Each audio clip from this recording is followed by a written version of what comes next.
G'day guys, just back at our Rose Park turret house. Just wanted to show a little detail on how the back sliding doors are going to work. So we've got these stainless steel Storm Tech drains. That the idea behind this is the concrete level inside is going to have 16mm engineered timber flooring on top of that. So this little bit of board here is just an imitation to give the idea on how that's going to work. So these drains get bedded down into the footing.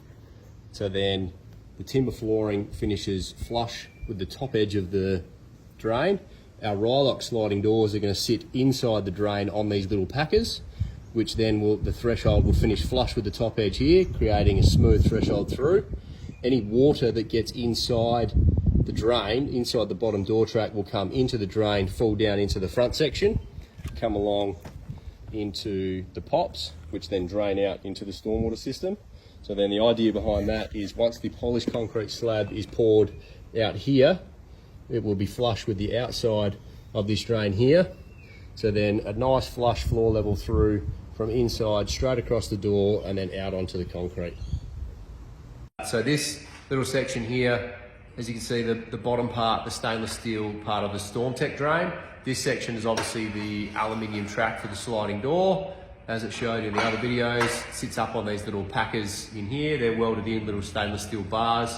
You go along and put your polyurethane sealant on these to then be able to glue down the intermediate part of the door track to stop any movement in there. This whole front section, this is where the pop was, where all the water will drain down to. Obviously it's going to sit up a little bit flatter, got a little bit of fall in it so that the water that gets inside the door will drain into this little section at the front.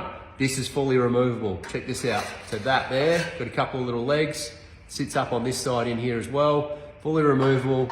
Get a hose in there, blast it all out. There is still a gap underneath there, obviously, where your packers are. You can get in there and blast all the stuff out. Get a little brush in there, sweep any dirt, gunk, leaves, whatever is out that's in there.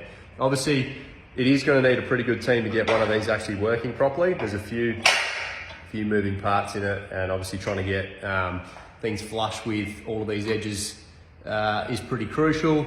Definitely going to work best if it's under an alfresco section. You wouldn't want to be putting one of these in if say if you didn't have like an alfresco roof over it. If it was really exposed to the elements, you wouldn't be able to do it. Your certifier wouldn't let you do it anyway either. So really important to actually get this detailed early in your process. Make sure you've got the right team involved in actually being able to document it properly to be able to have the right performance assessment to make all of this work. So hopefully that provides a bit more insight. But yeah, that's it there in section detail, clear as.